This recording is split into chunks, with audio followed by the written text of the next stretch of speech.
Islamabad high court ने jail में बेहतर सहूलियात फराहमी की बुशरा बीबी की दरख्वास्त के काबिल समाअत होने पर फैसला महफूज कर लिया है।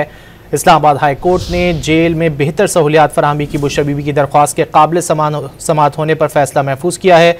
जस्टिस इनाम अमीन मिन्हास ने बुशरा बीबी की दरख्वास्त पर समाअत की है। सुप्रिटेंडेंट जेल को दी गई दरख्वास्त पर फैसला साथ नहीं लगा हुआ। अदालत की जानिब से कहा गया, इस्लामाबाद हाई कोर्ट ने जेल में बेहतर सहूलियात फराहमी की बुशरा बीबी की दरख्वास्त के काबिल समाअत होने पर फैसला महफूज कर लिया है। जस्टिस इनाम अमीन मिन्हास ने बुशरा बीबी की दरख्वास्त पर समाअत की है।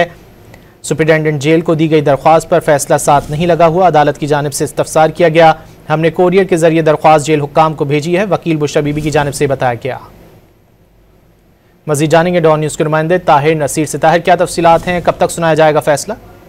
जी देखिए, जेल में बेहतर सहूलियात फराहमी की बुशरा बीबी की दरख्वास्त पर एतराज के साथ समाअत हुई है। इस्लामाबाद हाई कोर्ट के जस्टिस इनाम अमीन मिन्हास ने समाअत की है।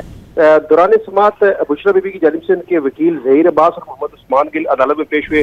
दौरान समाअत अदालत ने इस्तफसार किया कि सुप्रिटेंडेंट जेल को दी गई दरख्वास्त पर फैसला साथ नहीं लगा हुआ, जिस पर बुशरा बीबी के वकील ने अदालत को आगाह किया कि वो तो दरख्वास्त लेते भी नहीं, हमने कोरियर के जरिए दरख्वास्त जेल हुकाम को भेजी थी। 2 अप्रैल को दी जाने दरख्वास्त की कोरियर रसीद हमने साथ मुंसलिक कर दिया है। ताहम अदालत ने दलाइल सुनने के बाद दरख्वास्त की काबिल समाअत होने पर फैसला महफूज कर लिया है, जो आज किसी भी वक्त अनाउंस कर दिया जाएगा। जी बहुत शुक्रिया ताहिर नसीर इन तफसीलात के लिए।